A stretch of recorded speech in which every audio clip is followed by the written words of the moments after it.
على الخير ابتغاء مرضاته وقربه وثوابه وحسن الخاتمة مع اللطف والعافية وصلاح العاقبة إلى حضرة النبي صلى الله عليه وسلم. الفاتحة. أعوذ بالله من الشيطان الرجيم. بسم الله الرحمن الرحيم. الحمد لله رب العالمين الرحمن الرحيم مالك يوم الدين إياك نعبد وإياك نستعين اهدنا الصراط المستقيم صراط الذين أنعمت عليهم غير المغضوب عليهم ولا الضالين آمين. Alhamdulillah, segala puji bagi Allah yang telah memberikan nikmat. Nikmat ini ada nikmat lahiriah, ada nikmat batiniyah. Nikmat lahiriah adalah nikmat seperti sehat walafiat, pikiran-pikiran yang tenang. Nikmat lahiriah adalah ketika tangan kita, kaki kita, seluruh anggota badan kita bisa bergerak, bisa bekerja, bisa difungsikan dengan semestinya. Itu nikmat. Nikmat batiniyah itu adalah rasa syukur kita secara ruhaniyah, secara hati, bahwa kita benar-benar bersyukur kepada Allah. Alhamdulillah, Allah yang telah memberikan nikmat lahir maupun batin. Batin kita merasa tenang ketika ingat kepada Allah. Batin kita atau pikiran kita merasa damai dengan kita mendengarkan pengajian, dengan kita mendekati orang yang baik, dengan kita belajar ilmu agama. Itu nikmat. Nikmat batiniyah banyak sekali. Nikmat batiniyah diantaranya adalah rasa takwa. Rasa takwa, rasa qanaah, rasa wira'i, zuhud. Kemudian zuhud ini artinya hati-hati dalam berkehidupan, hati-hati sekali dalam beramal. Ini amalan-amalan ini sesuai dengan syariat atau tidak. Amalan yang kita lakukan, misalkan sholat, sesuai dengan aturan-aturan atau tidak. Sholat harus tahu rukun, syaratnya yang membatalkan. Wudu juga begitu. Ini syarat-syarat ini harus dipenuhi supaya kita benar-benar menjadi hamba yang benar-benar dilirik sama Allah. Tandanya amalan kita diterima oleh Allah adalah ketika kita melakukan ibadah, ketika kita melakukan ritual sholat, ritual sunnah qobliyah ba'diyah, ritual ibadah-ibadah yang lain, bertambahnya nikmat, bertambahnya mutmainnah, ketenangan yang ada di dalam jiwa kita.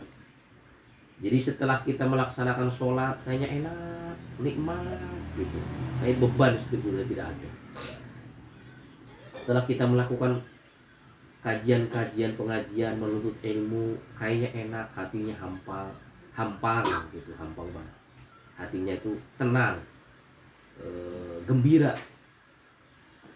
Jadi setiap hari, setiap detik itu kita selalu digembirakan dengan keimanan kita, dengan amaliyah kita, sehingga semangat dalam melaksanakan kewajiban-kewajiban. Itu nikmat. Nikmat batiniyah. Nikmat zuhriyah adalah sehat walafiat, bisa berkumpul dengan keluarga, bisa dekat dengan anak-anak, bisa memberikan manfaat kepada orang lain. Itu nikmat zuhriyah. Kemudian nikmat-nikmat ini adalah nikmat-nikmat yang biasa orang-orang bisa merasakannya. Orang-orang biasa melakukannya. Tetapi nikmat yang paling agung, nikmat yang paling besar di antara sehat, di antara kenikmatan-kenikmatan yang lain adalah nikmat iman, nikmat Islam. Karena iman ini tidak bisa diwariskan kepada siapapun, walaupun bapaknya seorang kiai, walaupun bapaknya seorang ustaz, walaupun bapaknya seorang nabi, walaupun bapaknya seorang rasul sekalipun, iman ini tidak bisa diwariskan. Kurang apa kerasulan, kebaikan Nabiullah Nuh alaihissalam. Nabi Nuh telah membuatkan sebuah perahu karena kaumnya telah berbuat durhaka kepada Allah. Yang paling menyedihkan adalah bukan hanya kaumnya, tetapi kerabatnya sendiri mengkhianati keimanan Nabi Nuh. Tidak beriman kepada apa yang diyakini oleh Nabi Nuh, seperti istrinya sendiri dan anaknya yang bernama Kan'an apa siapa ya, lupa lagi. Jadi istri dan anaknya Nabi Nuh adalah salah satu contoh bahwa iman ini tidak bisa diwariskan kepada saudaranya, istrinya, bahkan anaknya, darah dagingnya, tidak bisa diwariskan.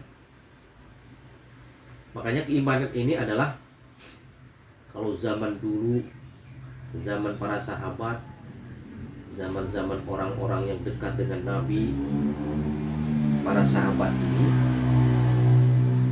orang-orang sekitar Nabi ini sudah kenal dengan perilaku Nabi. Nabi tidak pernah berdusta, Nabi tidak pernah berkhianat, tidak pernah ingkar janji. Nabi selalu amanah, Nabi selalu jujur dalam perkataan maupun perbuatan. Dari kecil sampai dewasa, itu semua orang Arab, orang Quraisy itu menyaksikan sendiri akhlak daripada tanda kenabian yang luar biasa. Akhlaknya Nabi Muhammad sebelum dijadikan nabi, sebelum dijadikan rasul. Ini dari semenjak kecil sampai dewasa, tidak ada satu perbuatan, satu celah pun yang ada pada diri Nabi. Dan orang-orang Arab Quraisy itu meyakini, mempercayai bahwa Muhammad adalah orang yang paling jujur, orang yang paling baik akhlaknya, orang yang bisa dipercaya, mendamaikan antara orang-orang yang berselisih, menolong orang-orang yang dalam keadaan kesusahan. Ini akhlak Nabi dari kecil sampai dewasa. Orang-orang kafir, orang-orang Quraisy itu menyaksikan kehebatan Nabi. Orang-orang sekitar Nabi menyaksikan akhlak-akhlak Nabi. Tetapi begitu Nabi diutus oleh Allah bahwa kamu adalah utusanku, sampaikanlah kepada manusia, ana Rasulullah, saya adalah Rasul, utusan Allah. Dari kecil sampai dewasa tahu semua sifat-sifat Nabi, akhlak kemuliaan Nabi. Tetapi begitu Rasulullah mengaku, aku adalah nabimu, aku adalah rasulmu, aku adalah utusan Tuhan, aku adalah Nabiullah, nabinya Allah, apa yang terjadi? Mereka mengingkarinya, mereka tidak beriman, mereka bahkan ingin membunuh, mengusir Nabi. Hanya sebagian keluarganya saja yang mengikuti jejak Nabi, ikut bersama Nabi. Manusia-manusia yang pertama yang iman kepada Nabi adalah Sayyidatul Khadijah, al-Kubra, cikal bakal istrinya Nabi. Itu yang mempercayai bahwa ada tanda kenabian dan kerasulan di dalam diri Nabi Muhammad. Kemudian yang awal-awal masuk Islam adalah Sayyidina Ali, Sayyidina Abu Bakar, Umar belakangan, Sayyidina Utsman. Seluruh yang 10 yang dijamin oleh Nabi, yang dijamin oleh Allah dan Rasulullah yang masuk surga, adalah orang-orang yang pilihan Allah. Selainnya mereka mengingkari dengan kenabian dan kerasulan Nabi Muhammad. Mereka menyaksikan langsung bagaimana mukjizatnya Nabi. Mukjizat Nabi langsung dibuktikan. Kamu minta mukjizat apa? Air bisa keluar dari jari-jari. Air bisa memancar dari jari-jarinya Nabi. Kemudian mukjizatnya Nabi yang penting juga adalah ketika menyusui, waktu Nabi Muhammad disusui oleh Halimatus Sa'diyah, itu kambing-kambing pada gemuk semua. Tadinya kurus padahal kekurangan makanan, tetapi begitu mengasuh Nabi Muhammad, kambing-kambingnya gemuk semua dan beranak pinak sangat cepat. Masya Allah. Kemudian apalagi yang paling fenomenal adalah terbelahnya bulan. Jadi insyiqaqul qamar ini mukjizat Nabi. Jadi Nabi ini, orang kafir Quraisy itu minta dibelahkan bulan. Ya nggak masuk akal lah kalau bulan bukan benar-benar sihir, juga tidak akan pernah bisa. Bulan jadi 2, yang satu ke barat, yang satu ke timur. Dan menurut penelitian para astronom, ini ada tanda bahwa bulan pernah menjadi 2 bagian kosong. Terjadi dengan kekuasaan Allah. Itu yang tidak masuk akal, mukjizat, kebiasaan di luar kebiasaan manusia, di luar nalar manusia. Itu mereka minta bukti begitu dahsyatnya, yang tidak akan pernah bisa dilakukan oleh manusia, yang tidak akan pernah dilakukan oleh Nabi Muhammad, tetapi yang bisa dilakukan adalah yang menciptakan bulan itu sendiri. Bulan menjadi 2. Tetapi keyakinan mereka tidak pernah tergoyahkan. Artinya keyakinan jahiliyah, keyakinan mereka meyakini Tuhan Uzza, Lata, Uzza, patung-patung dulu. Zaman Nabi, orang-orang jahiliyah itu meyakini patung-patung daripada Tuhannya Nabi Muhammad. Ini sudah benar-benar, karena iman ini tidak bisa diwariskan dengan apapun. Oleh karena itu 1400 tahun yang lalu, orang-orang yang menyaksikan Nabi, akhlaknya Nabi, kemuliaan Nabi langsung, mereka tidak beriman kepada Nabi Muhammad. Tetapi 1400 tahun yang lalu sampai kini, kita tidak pernah mengenal Nabi, tidak pernah melihat jasad Nabi, tidak pernah melihat fisik Nabi secara langsung. Tetapi Allah menakdirkan kita beriman, percaya, bersyahadat. Ini adalah nikmat yang luar biasa sekali. Masya Allah, kita tidak pernah melihat wajah Nabi seperti apa. Kita tidak pernah melihat mukjizat Nabi seperti apa, kehidupan kepribadian Nabi seperti apa. Tetapi kita hanya mendengar dari para ulama yang tumpah-tumpah, yang meriwayatkan hadis dari 1400 tahun sampai sekarang dijaga.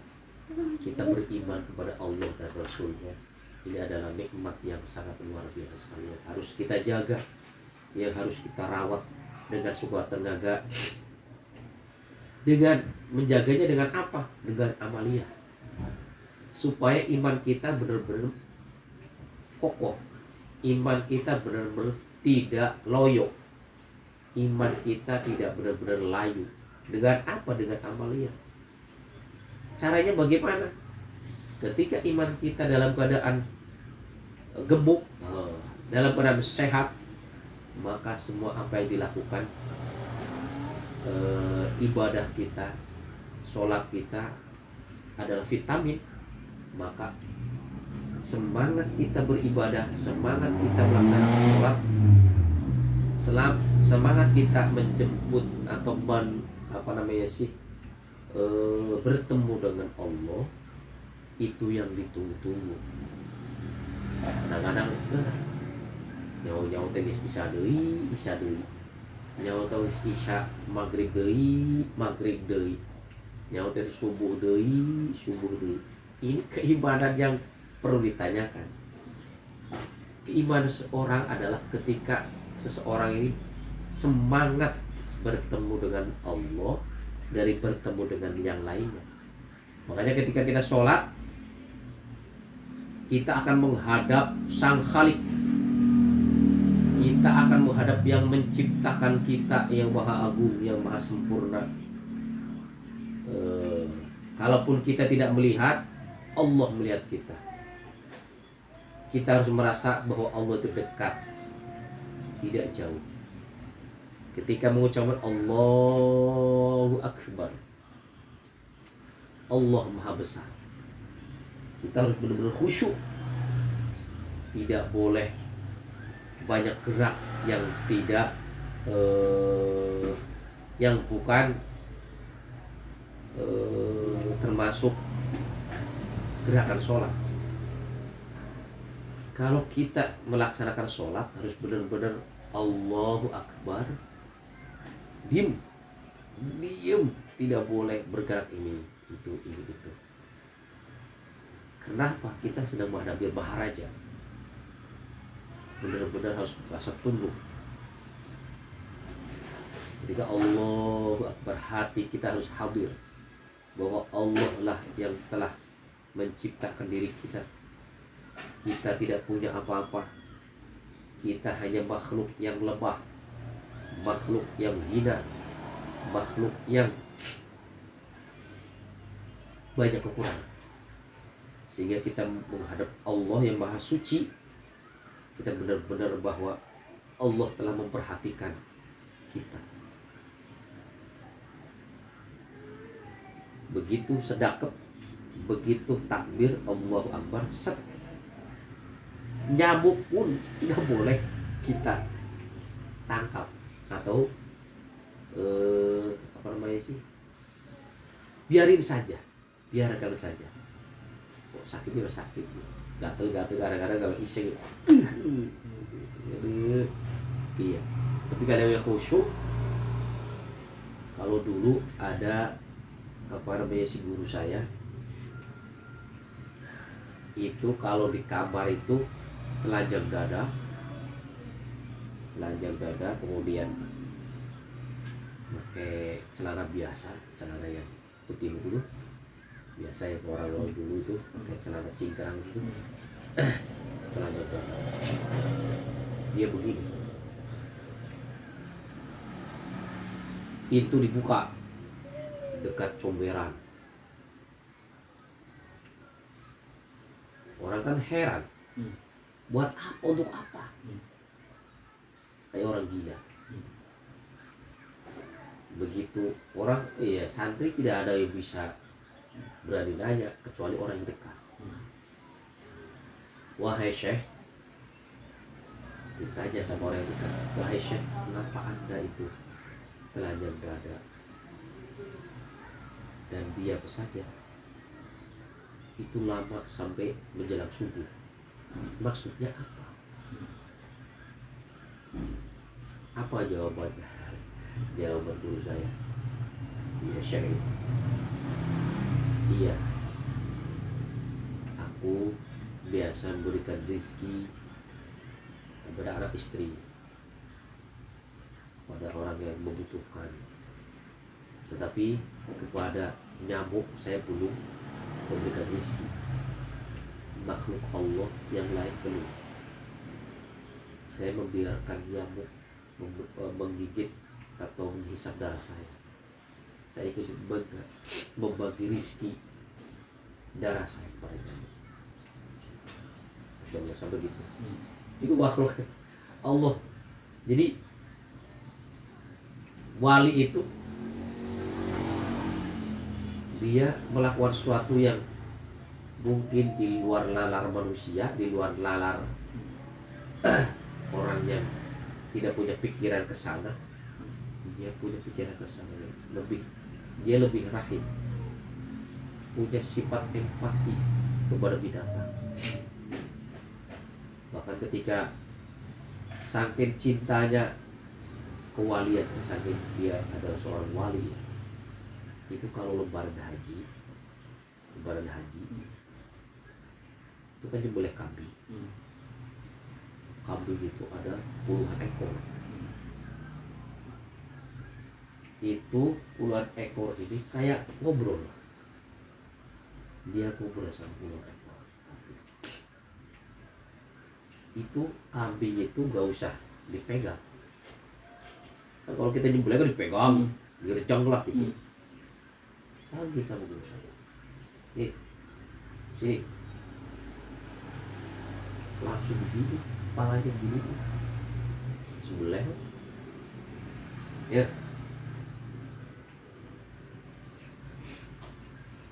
Sapi kan gede.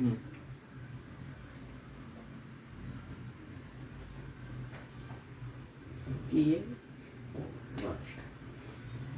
Sendiri tuh. Iya, sendiri. Enggak bukan orang lain, Masya Allah. Kalau guru saya, Masya Allah. Itu kalau lebaran, apa namanya sih, kenyang. Kalau bulan haji itu pasti kenyang, santri itu kenyang. Pokoknya itu, Masya Allah. Guru saya gitu. Ada sapi, ada kebo, wah. Batuan lagi kalau nyembelih. Biar panggil. Hanya bagi orang aja. Itu satu keyakinan bahwa Allah sudah memberikan kemuliaan, memberikan keistimewaan kepada orang yang istiqomah. Jadi Allah akan memberikan keistimewaan. Kalau kita beristiqomah, Allah akan memberikan keistimewaan. Yang orang lain itu tidak akan punya berpikir khawarikul adat, keluar dari jalur kebiasaan. Para wali itu kebiasaan mereka di luar jalur. Artinya ada yang bisa terbang, ada yang bisa berjalan biasa, ada yang bisa menjadikan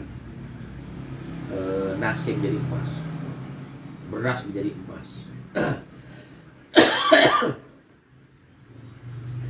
Ketika guru saya ini lewat, istrinya sedang mencuci beras. Di dalam pikiran dia, ya Allah, kan kehidupannya sederhana. Saya pengen cekak hidup yang kayak enak gitu, kayak orang-orang biasa, orang-orang sekitar gitu. Dalam hati istrinya guru saya gitu. Apa yang terjadi? Jadi emas. Itu sudah jadi emas. Akhirnya apa dilaporkan kepada suaminya, guru saya. Wahai suamiku, ini beras jadi emas. Apa kata suaminya? Apakah apa yang ada di dalam pikiran kamu pengennya dunia? Ya Allah menunjukkan. Walaupun Anda pengen dunia, silahkan keluar dari menjadi istri. Kalau pengen benar-benar hanya kepada Allah, tawakal kepada Allah, istiqomah dengan Allah, maka kita harus bersama. Yunawis, Masya Allah, bertobat kepada Allah. Wali di luar kebiasaan manusia.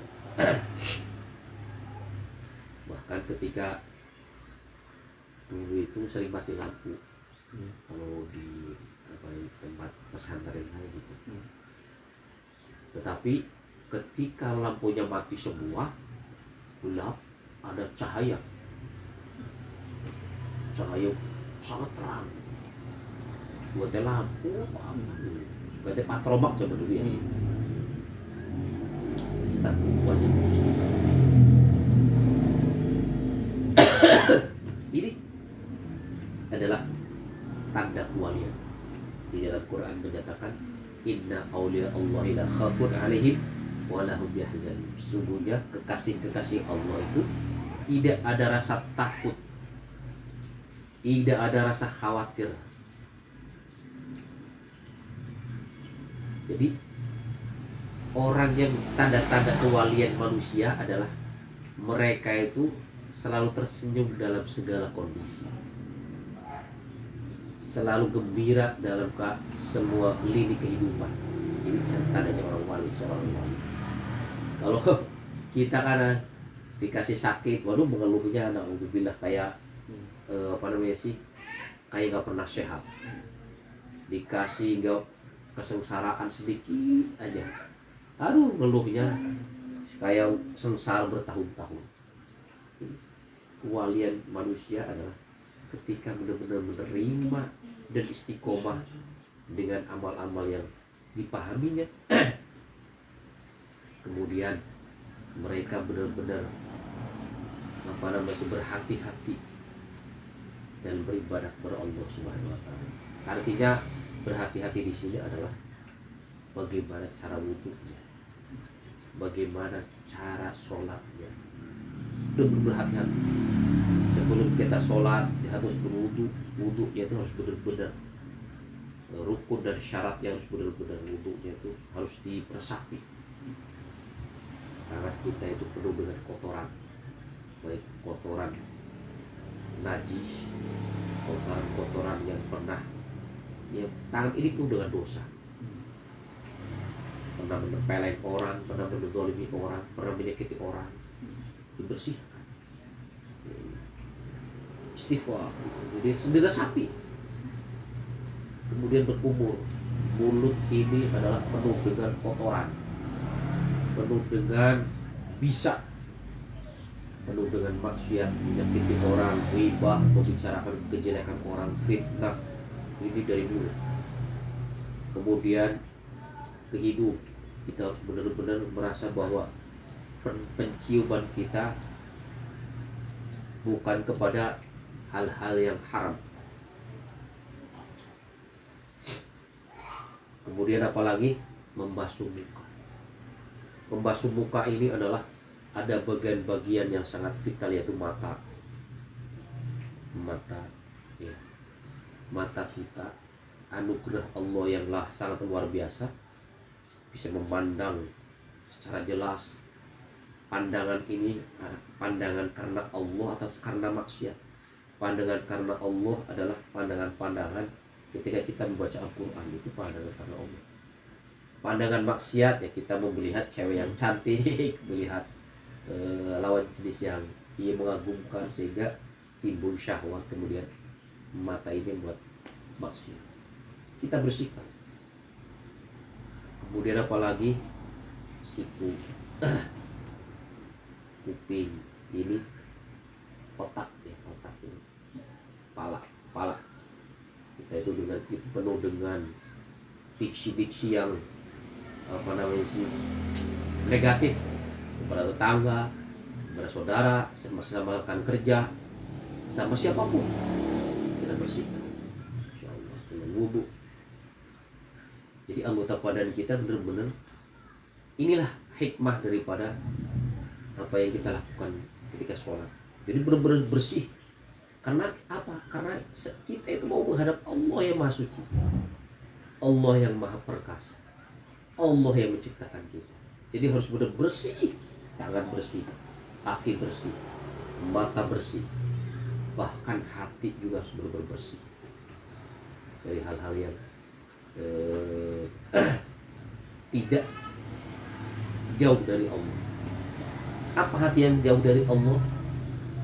Dijauhkan rasa syukur dijauhkan rasa nikmat, dijauhkan rasa menggerutu.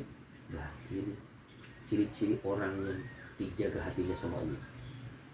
Karena itu mudah-mudahan kita termasuk golongan orang-orang yang dijaga hatinya, pikiran kita, amaliyah kita jangan sampai keluar dari perintah-perintah Allah, keluar dari perintah-perintah Rasulullah, keluar dari perintah-perintah ulama. Karena ittabi'ul ulama fa innal ulama warasatul anbiya. Ikutlah kepada para ulama, karena ulama ini adalah pewaris para nabi. Jadi ilmunya Nabi, ilmunya Rasulullah itu diwariskan kepada para ulama. Di antaranya ustadz-ustadz yang menjaga ilmunya, yang istiqomah dengan amalnya, bukan hanya ucapan saja, omdo ngomong doang gitu lah. Jadi seorang kiai, seorang ustadz yang kesehariannya benar-benar meneladani akhlak Rasul. Banyak sekarang itu, aduh, bukannya meneladani akhlak Rasul tapi memberikan contoh yang buruk kepada anak didiknya. Terjadi sesuatu yang tidak terhormat. Para pengasuh pesantren lah, ustadz lah, oknum-oknum yang tidak bertanggung jawab dan pada misi tidak berpikir, ya karena mungkin sudah dikuasai oleh hawa nafsu dan syaitan gitu ya. Jadi akalnya sudah hilang, keimanannya sudah hilang. Kalau keimanan sudah hilang, akalnya sudah hilang, maka seperti binatang, dia tidak sedikit pun punya rasa empati kepada korbannya. Kita sedang melakukan itu, masya Allah. Karena korban-korban sedang menjerit, sedang tersakiti, bahkan trauma yang berkepanjangan. Jadi alhamdulillah, mudah-mudahan kita termasuk golongan orang-orang yang istiqomah dengan amal kita, istiqomah dengan ilmu kita yang kita pahami dari ustaz, dari kiai, dari ulama, dari kita pelajari baik di YouTube maupun apapun itu bentuknya. Yang penting kita menuntut ilmu, kita masuk ke dalamnya, kemudian kita amalkan. Itulah hal-hal yang dapat kita lakukan. Untuk apa? Untuk bekal kita di akhirat nanti.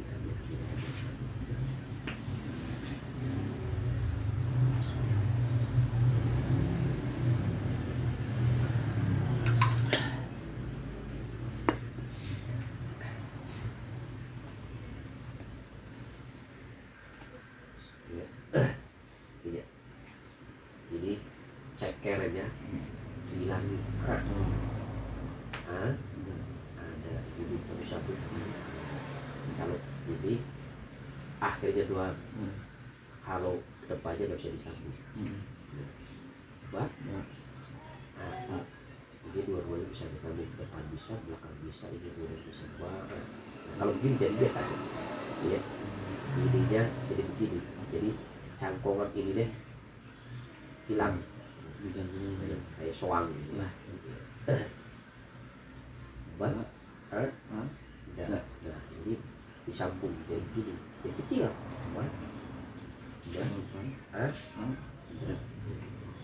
Kecil. Oh, iya.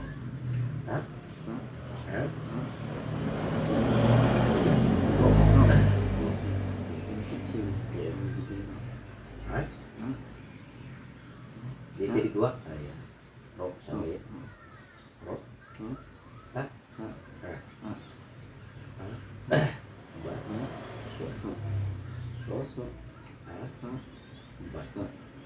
Iya. Allah. Iya. Tuh. Sudah. Ini nih, ada titik yang wow. Iya. Ini cek. Panci lah. Syah. Oh. Iya. Nah. Jadi satu bawah. Oh. Nah, gitu. Ini kalau disambung hilang. sambung hilang ininya, Apa tapi jadi begini. Ro. Ini kalau A, ini ro sama ini. Ro. Jadi di bawah 2 ya. Iya. Za. Sa. Ro. Lalu Fa. Fa. Iya. Kalau ada titiknya wa. Oh. Ha. Ha. Ta. Ta. Ko. Ma. Ma. Na. Na. Ha. Ta. Ta. Ta. Ta. Ko. Ko. La. La. Iya. Na. La. Ro. Ini. Ma. Ma. Iya. Ro. Ro. Ro. Ma. Ha. Ha. Ini. Ha. Ha. Titik 2. Iya. Kalau titik 1 fa, kalau titik 2 ko. Ko. Ro. Ha. Ha. Ko. Kalau titiknya wa. Wa. Ini. Sa. Sa. Wa. Wa. Sa. Ha. Ha. Ha. Ha. Za. Ja. Ha. Iya. Na. Ha. Ha. Ha. Sa. Sa. Wo. Wo.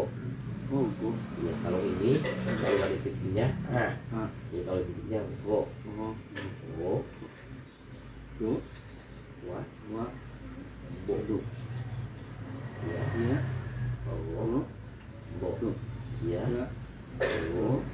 Bo. Sedikit kan juga hafal sendiri. Oh, Masya Allah. Bismillahirrahmanirrahim. Subhanallah. Asyhadu an la ilaha illallah wa astaghfiruka wa atubu ilaik. Alhamdulillah rabbil alamin. Assalamualaikum warahmatullahi wabarakatuh. Siapa? Daru. Saya, Mas. Review, Pak.